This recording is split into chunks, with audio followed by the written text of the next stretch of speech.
community, and she's had a very busy day, and we are grateful she would come and spend this part of her time with us. So go Sue.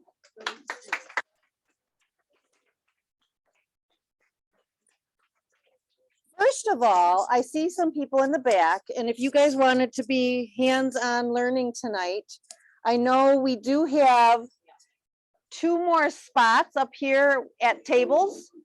So please come on up if you would like a spot to work tonight. And I've got some extra materials here for you.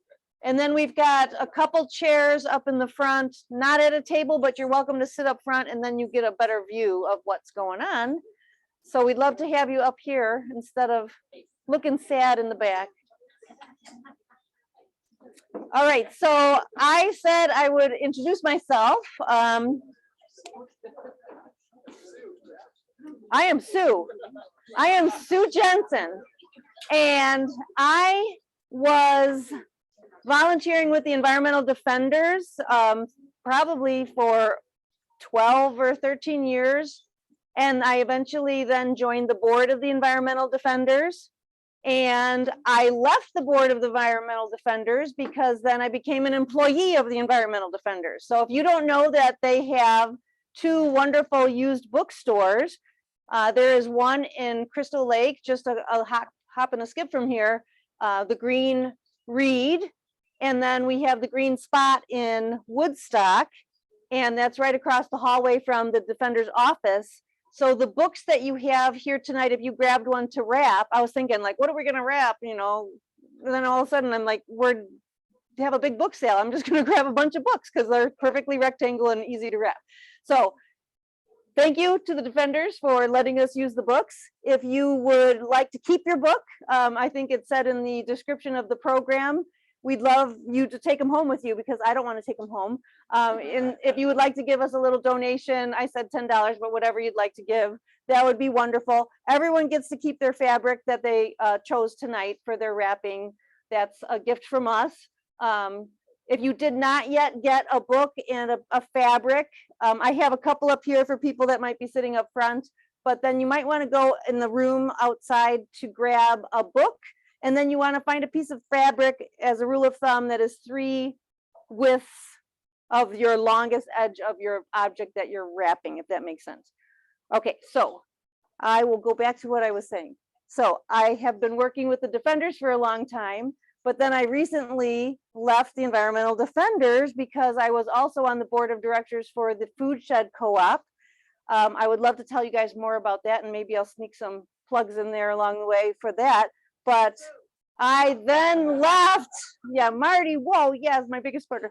I left the Food Shed Co-op board because now I am an employee of the Food Shed. So I kind of, you know, get on the board and then I become an employee and I just keep working that way. So I'm very, very happy to be the outreach director for the Food Shed Co-op. And we're going to be opening a store next year on Route 14 between Woodstock and Crystal Lake. And it's going to be owned by the community. And we are thrilled to be able to have as much local produce and goods as we possibly can in a store, yet still being a full service grocery store. So the bananas won't be local, but hopefully the other produce will be. Let's see. All right, so a little bit about why I am here tonight talking about this beautiful art from Japan. I, even before all of the other things I mentioned, well, kind of during, was a grade school art teacher. And I always love learning things about other cultures and what beautiful things they do and incorporate into their cultures in many different parts of the world. And then in addition to that, my children, who are all adults now, were really drawn to the Japanese culture and into very, like a lot of other kids, into anime and that type of thing, but really took it steps farther. And my daughter has visited Japan. My son wants to study in Japan for a while. And one Christmas, he gave me a book about this style of gift wrapping with fabric. So it's called Furoshiki. I always say it wrong. I want to say it's Furoshiki, but when I was listening to the videos, they're like saying Furoshiki. So it's a little bit different. I don't speak Japanese, so I'm probably saying it wrong. But anyway, the word comes from the meaning is, the beginning is bath. And then the second part of the word means spread out on the floor. So it originated in Japan when people were going to public bathhouses and they would carry their clothes that they wanted to wear after they got done with their bath. So they would wrap them up neatly in this package with fabric, and they'd spread it out so that then they could get dressed, and then that fabric is on the floor like a bath mat. So that's the meaning of the word. And then it was developed beyond that in their society as a way to wrap many different things. And if you read the little bio, it talks about how in the Japanese culture, there's so much meaning given to gift giving. It's really a very important aspect of their life, everyday life. And if you ever saw any Japanese food or other things, the packaging for things that are created in Japan are like over the top, beautiful, like the quality of the packaging is amazing. So that just extends into everyday life. And the other thing I wanted to say right at the beginning is I'm not an expert. So when I was teaching art, I just had to be like one step ahead of everybody. Like I learn it first and then I teach it to you. So that's kind of what I did here. I mean, I love it. I love the idea that it can be a way that we reduce waste. It makes me sad every Christmas when we get this big garbage bag full of this stuff that was used like for 5 minutes because I wrapped it the night before and now it's unwrapped. This could be a way to avoid a lot of that. A little bit from my history, I think I was dwelling on this a little bit when I was thinking about what to say. I think I was probably like 10 when I learned about throwing things away, that word away. I'm like, where's away? And when I learned about landfills, I was depressed for a long, long time. As a kid, I'm like, that's horrible. Like we have these places where we just bury mountains of garbage and it doesn't go away. It's still somewhere. So learning a lot and being involved with the recycling, with the defenders, recycling is a little bit better than just throwing it away, but really what we need to do is stop using stuff that goes in the landfill or that gets recycled. Yeah. So reducing is the very, very best thing we can do. And this is a great thing that can help you guys reduce. All right, and reuse, yes. And the other beautiful tradition in Japan is, you know, when they give a gift, well, first of all, when they're wrapping it, they're kind of preserving the purity of that object. That's a very kind of spiritual thing for them. And it's protecting it. And then when that person unwraps it, either they give that Furoshiki back to the person so they can continue reusing it, or they might give it back to that person with another gift inside, or then they just becomes a part of their collection that then they can use when they're gift giving as well. So hopefully you guys will do that. You will start using fabric to wrap your gifts, and then it will spread through your family and your friends, and then those beautiful fabrics can just keep going around and around. And then speaking of the fabric, so tonight I brought some scarves that I found from the secondhand store, other pieces of fabric that were donated to me that I cut into squares. You can hem them if you are a seamstress, or you can just use pinking shears, which keeps it from fraying as much, or fray check. You can use a product that will keep it from fraying. It's like a little kind of like a glue, right? In a way, yeah. So there's different things you can do, or you can just enjoy the beauty of the frayed edges. That's nice too. I did want to show you, and I'm wanting to teach you at least 3 different ways of wrapping today, but this one is an actual one that was produced in Japan as a Furoshiki cloth. So they often are imbued with more meaning just by the imagery that's on them. My son gave this to me when he gave me the book that taught me how to start learning how to do this. I can't find the book now, so I didn't bring it tonight. But we love YouTube.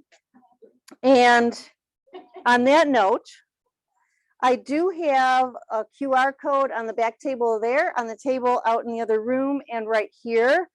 If you use this QR code, it will take you just to the description that I wrote up for the I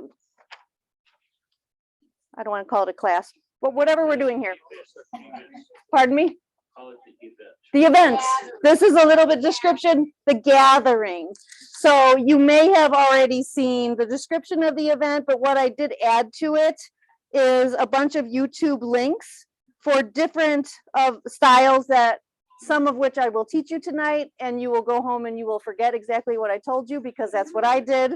I learned it. I'm like, oh, that's easy. And then I can't remember how to do it. So these will remind you of how to do some of the techniques that we're going to talk about today. So you can use that QR code to take you to my document. I'm sorry, it is a Google document, so you need a Google, apparently you need a Google account to see it or link it to it, but there's also a address on the bottom. So on that note, let's learn how to do our first wrapping. I don't have an I did have an example of it and I just undid it. So that's perfect. So now we will learn how to do it. So what you need to do to start out with is lay your fabric in front of you. And if it has an inside or an outside, or like the back of it is not printed as nicely as put the finished beautiful side down and the unfinished part inside up. Yes, so you can see the printing is much nicer on one side than the other. So I'm putting the nicer side down because this is going to become the inside of the wrapping. So let your pretty pattern be facing down. And then you're going to place your book or other object that you may be wrapping in the middle of your fabric that is angled like a diamond in front of you. And then the book is going to be going straight. Long ways. It doesn't matter, it's a square, so either way it's going to be turning out the same. All right. One way to check to make sure that, and Scott, you found a fabric, okay, good. One way to check that you have it in the center is just to pull the two corners up opposite and then lift it up, and then that kind of helps that book go into the center that direction. And then I'm going to just pull the two corners up this way because you want it right in the middle. So now it's pretty well centered. You're going to pull. That's our bad. We got it. We'll get it. It's okay. It's just the projector that we're. You're going to pull the bottom corner up over your book. It's okay. It's okay. Yeah, I will describe it to you and you will know what to do. You're pulling your bottom corner snugly over your book. So now that's pointing upwards. And then gently lift the top of your book up and tuck it underneath. So you want it fairly snug. And even if it's not super snug, that's another tradition in Japan, that it's loosely wrapped. You know, it's gently protected, so it doesn't have to be super tight. Then you're going to pull. Okay, so I'll show you again. I brought my bottom corner up over my book, and then I lifted the top of my book up and just tucked that underneath to keep it in place. Now I'm going to bring the top over the book, but I want it to line up with the bottom. Is that the bottom or is that the top? Yeah, the bottom edge. So I'm going to actually fold this over a little bit first. Does that make sense? I brought that corner down before I'm bringing it over my book, so that when I bring it over my book, it just kind of lines up with the edge of it here. So I'll show you that again. So I have my bottom corner tucked up and around underneath my book. I'm going to fold my corner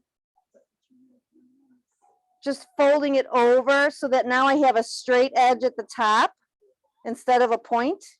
And I'm going to bring that so that it lines up close to the bottom edge. It doesn't have to be exact. Okay.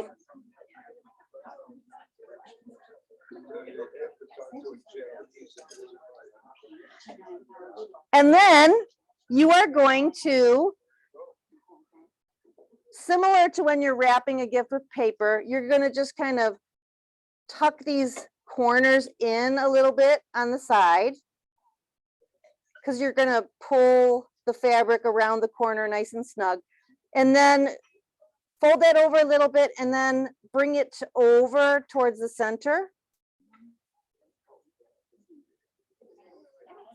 So it just kind of pulls it and closes those corners in nice and snug.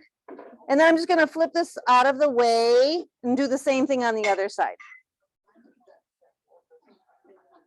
So I'm going to tuck these corners towards the center a little bit, pulling it so it's a little bit snug. And it's making like a tail coming out here. And then I'm going to gently fold that, pulling snug against the corners towards the center.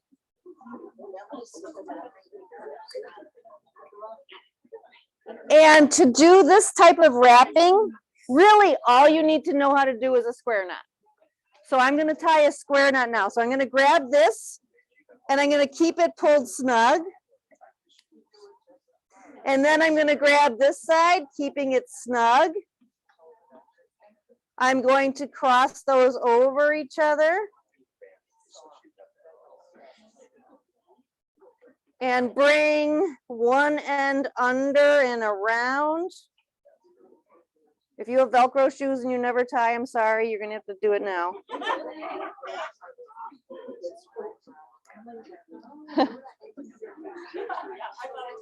And then the same thing again to do your square knots. I'm going to cross it over, bring one end through the center, trying to keep it as snug as I can, and just pull that knot tight. And then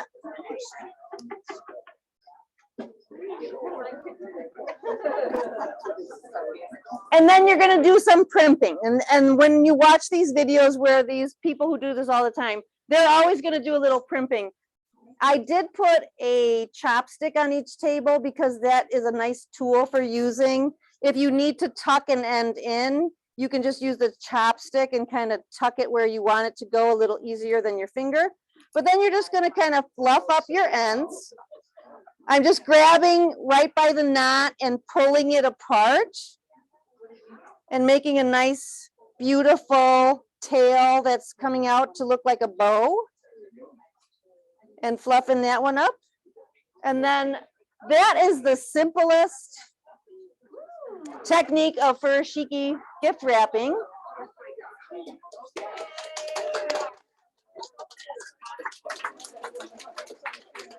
I do have some embellishments if you would like to do something where you just tuck it in to add a little extra beauty.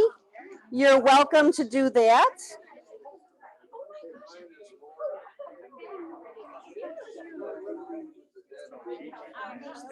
Oops, this way.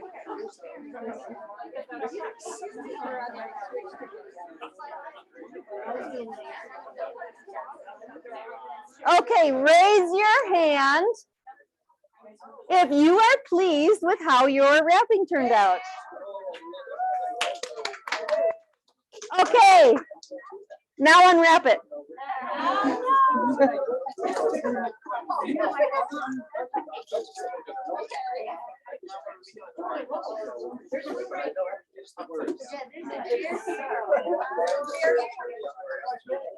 Liz, yep, come on up here.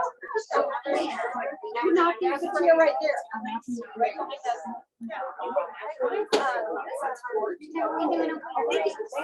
I just took Elliot out to dinner. I didn't know you were doing this. I took Elliot for dinner.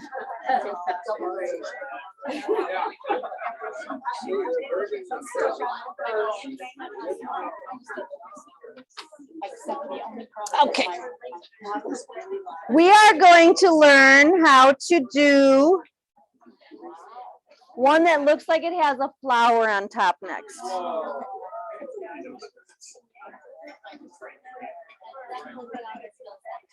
If you do not have a little rubber band on the table in front of you, I can have my assistant bring you one. Everyone should have a rubber band.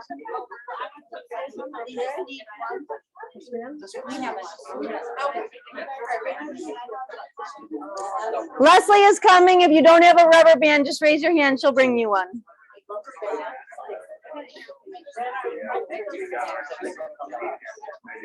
You guys only have one, right? Yeah, very good.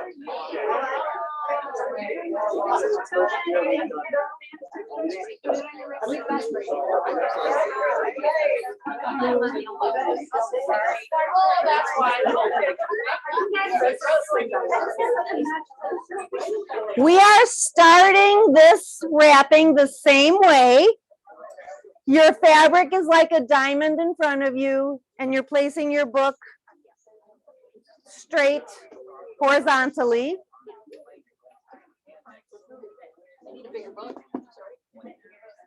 If your fabric was a little bit on the small side for the last one, you might need a bigger fabric, and I do have a couple bigger ones here because you're going to need a little extra end sticking out. So if you want a bigger one, raise your hand. I think so. No, not that green one. Yellow. Blue is. I don't know. Compare it.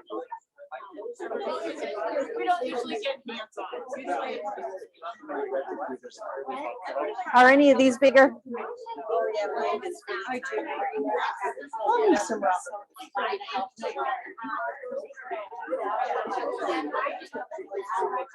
Okay. This time, we are going to take the two side corners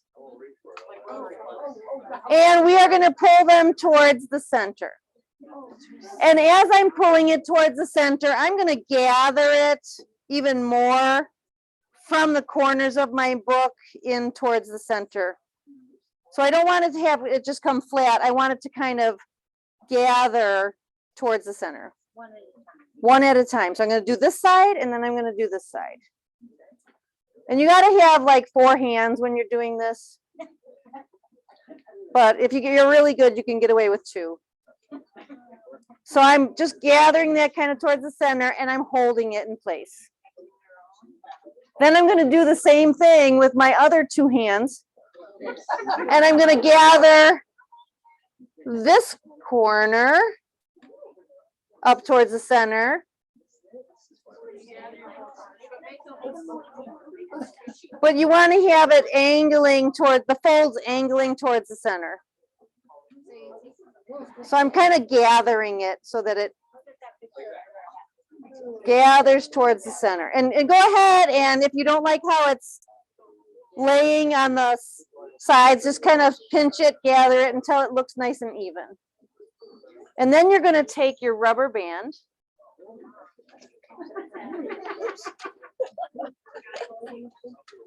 And go ahead and put that rubber band around all of those corners together. And you'll probably need to double it over and do it to make sure it's nice and tight.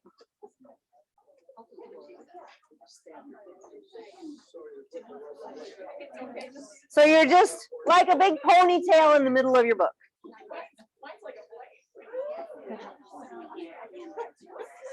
Once you have it all gathered, pull your corners apart from each other. And as I'm pulling them apart, I'm just spreading the folds out a little bit more evenly.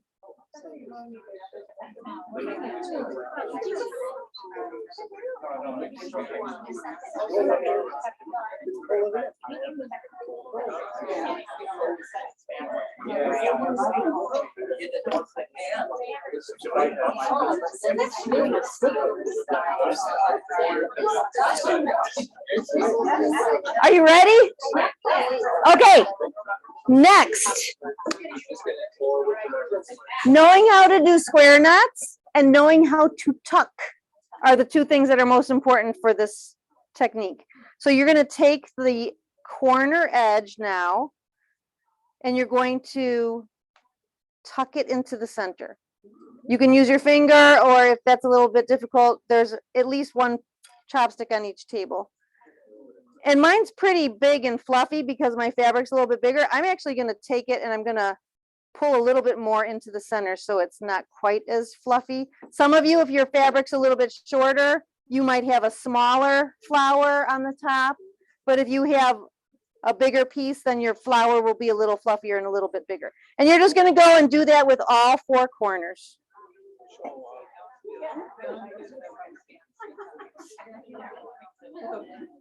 And you're always adjusting.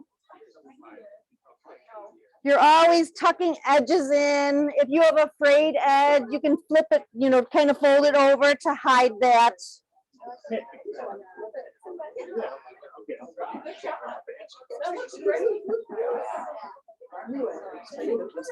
So I've got all four corners in. I don't like how this looks over here, so I'm going to pull that a little more snug. Tuck that in. My edge is showing here. I'm going to tuck that in.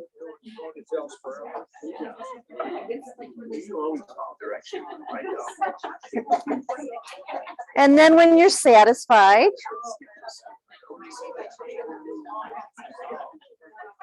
you could take one of your accent pieces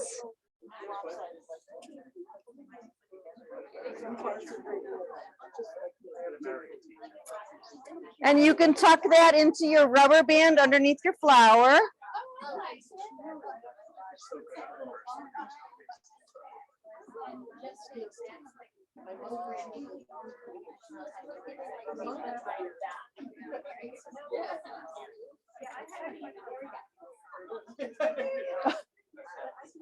Whoa, there we go.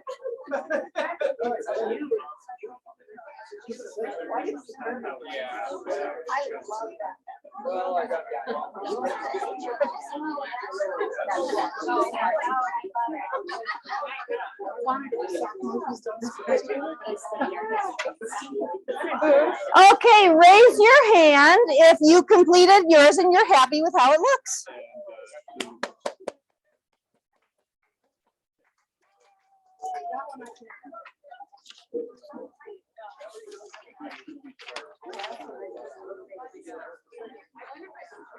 Okay, for your reference, I believe the first one we did was the simple wrap. That's by far the easiest one, where you just do the double knot across the top. And the one we just did, I probably called a flower with elastic band. So if you want to remember how to do that later and you use the QR code to get to that link, that's the one that you're going to look for. All right, well, what should we do next? The funky bird. Okay, all right, let's do the funky bird one. That funky bird is a pileated woodpecker. Is that a Lou original? This is a Lou original. My daughter Lou is a needle felter, and she made this for me a couple Christmases ago. And she does commissions, so if you want to contact me later, I meant to bring business cards and I forgot. She's amazing. She is amazing. So you can use all sorts of things as accents for your gifts. So let's take this one apart, and then you can take yours apart.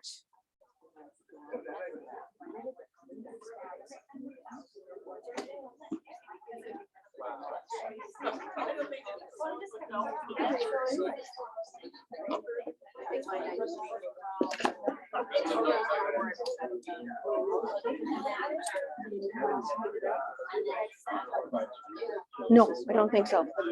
I'm going to do this one and then 2 bottles and we'll be good.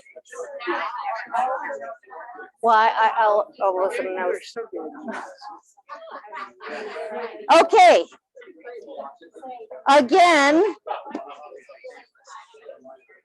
you want to put it like a diamond in front of you.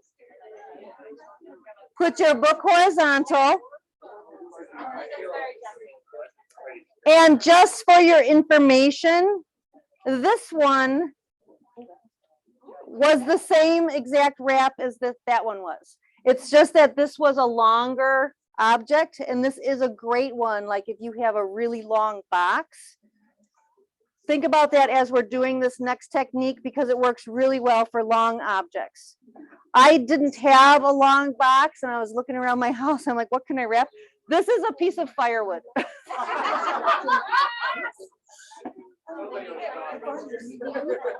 Okay, take the two side corners,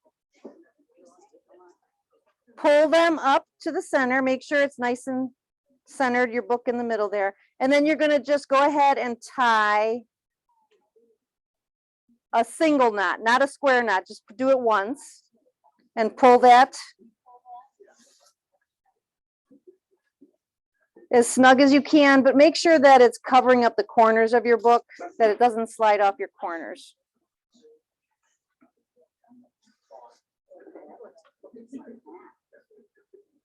And now you have your two other corners. So you're going to tie one of those other corners to your first one. So I'm going to take this end and I'm going to tie it, and you can twist it a little bit too if that helps a little bit. I'm going to tie these two together. So let me just make sure you're understanding what I'm doing here. I took my two side corners, tied them a single knot, and then I'm taking one of those ends and another corner that I haven't yet tied, and now I'm going to tie those two together. A neighboring corner. Very good. So I'm going to just tie that once, and then I'm going to grab this one, and I'm going to tie that one once. And it's not looking like it did before, is it? But if you tie those two, Well, you're actually tying a double knot with the ones that you tied. I mean, you could do the other ones. Yeah, you could go back to the other two, and you can kind of make things up as you go along too. Totally cool. Actually, I think this one is turning out more like, yeah, that one's turning out more like this one.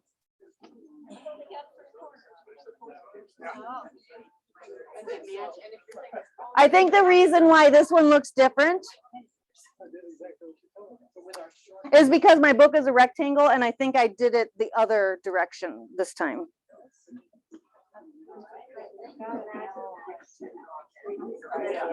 So I'm going to try it the other way, but that is the basic premise of this style, is you're taking two sides, one tie, and then the other two corners you're tying to those first ones.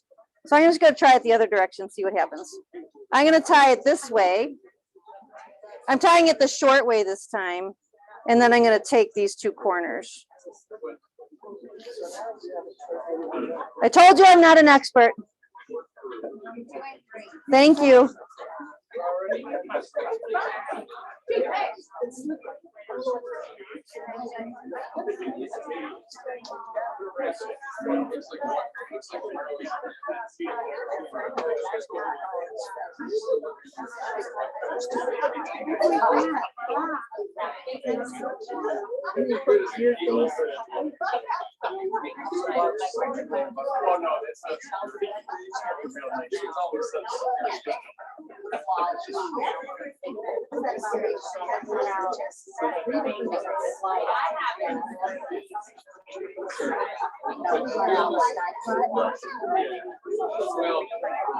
And go ahead and take other pieces of nature and add them to your package if you like. There's my pileated woodpecker.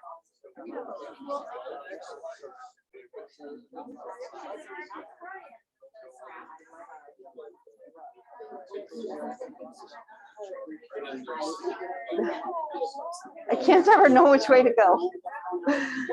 There we go. Hey, Destiny, do we know how people at home are doing? Okay. Yeah, let's see if anyone has any questions at home.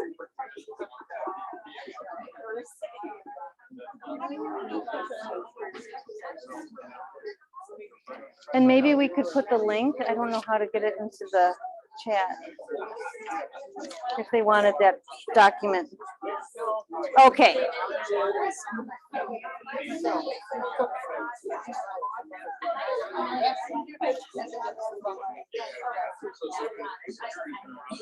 I'm going to show you one more.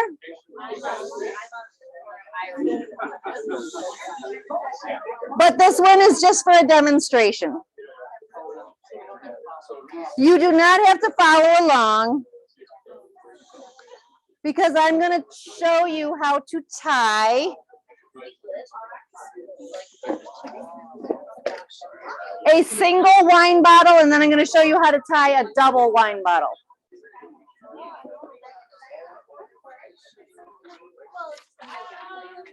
A nice bottle of something lovely is a wonderful gift to bring to somebody's house. So instead of just bringing a bottle along and handing it to people,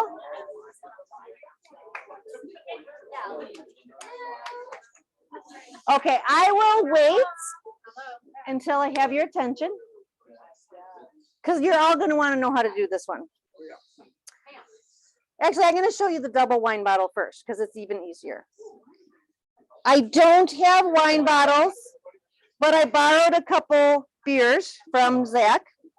So pretend that these are bigger wine bottles and this is a bigger piece of fabric. You would need a bigger piece of fabric for this. You're going to set the two wine bottles with a space between the width of the bottom of the bottle. So I'm going to leave them about that far apart.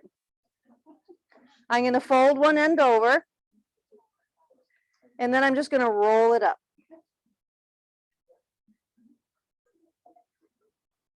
As snugly as I can. And then I'm going to simply lift them up. And I'm going to tie it together at the top. It's super simple. But if you had a pretty piece of fabric and you were going to someone's house, wouldn't that be a nice way to bring your gift to them?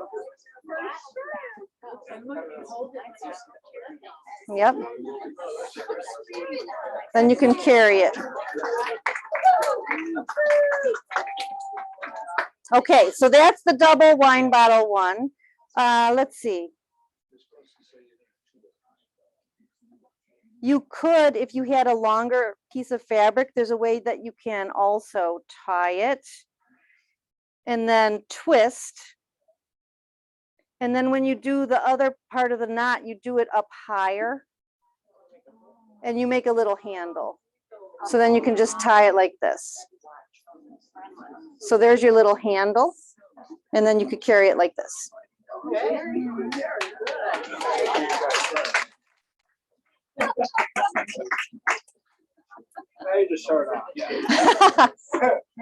All right, now I'm going to show you another. This will be our last one. Single bottle. Isn't that cute? A little bit more challenging, but still totally doable. First, I need to untie it. And this one also requires the use of a rubber band only to hold things in place, and then you take the rubber band off. Okay. So I had green now. I'm going to take my fabric square, set the bottle in the middle. Then I'm going to fold a corner towards the bottle. And I already know that my fabric could be a little bit bigger, so I'm not going to fold it all the way to the bottle. I'm only going to fold it down a little bit. And then I'm going to gather it along this edge here, just with my fingers. I'm just gonna kind of crimp and gather. Sort of an accordion folding. I'm gonna grab a rubber band. I'm gonna pull this up towards the top of my bottle, like that, and put the rubber band around to hold it in place. I don't know. My drawer at home. And then I'm going to do the exact same thing across on the opposite side. I'm going to gather, can you see that? Yep. Yeah. Gather accordion style and bring that up to the top. And then pull that rubber band around to hold that in place. Okay. Now I've got my two ends off to the sides. I'm going to tuck this frayed part in a little bit before I do the next step. But now these are like my wings of my bottle on the sides here. And it's going to be like giving itself a big hug. I'm going to take this one. And they're going to go towards each other and then wrap around the neck of the bottle and tie it in a square knot.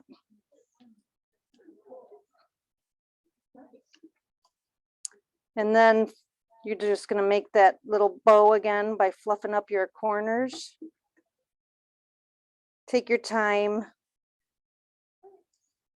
Pay attention to detail and tuck things in if they don't look right.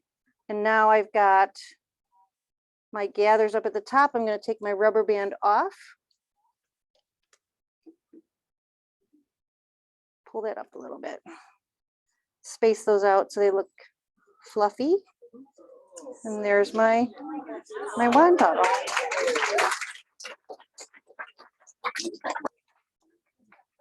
Very cool. Are there any questions? Is that one on the website? This, okay, let me see which one that is. No, I personally am not, no. So I have single bottle wrapping, and they actually show you two different ones. I showed you one of those, and then the double bottle wrapping was the one I did first. So yes, if you check on these links here, you'll be able to see the ones I showed you and a few other ones. Let's see, what time do we have? Can I show one more quick thing? Yes. All right. And bandanas are also great for using to wrap smaller things. There is actually, I'm going to use this fabric instead because this one clearly has a back and a front. It's quite small, so imagine it's really big. You're going to just take one corner over to the other. Actually, you're doing it inside out. You're going to do it this way. In each corner, you tie a knot. You don't want to do it right at the corner. You want to pull it in a little bit. And then on the other side. And in Japan, they are very concerned with not creating a lot of waste because they don't have a lot of space. So they have become pretty committed to the idea of reducing single-use bags and things like that. So there's sort of a resurgence in interest in this style of using furoshiki. So a lot of people will just make their own bag when they go to the store.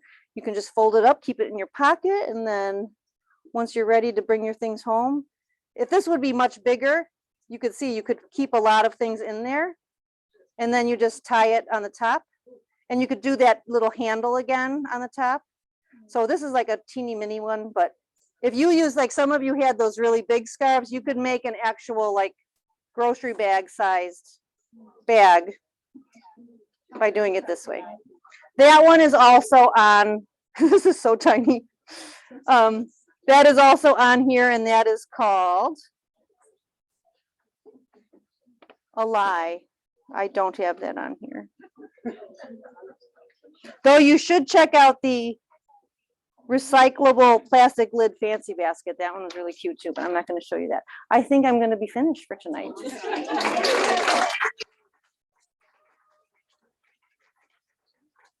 Neat. Thank you. You're welcome to take your fabric with you, your scarves, whatever you chose. If you want to bring your book home and feel inclined to give us a little donation in the jar in the back, that'd be fantastic. And otherwise, thank you for being here. Thank you. Thank you. Where's Mike?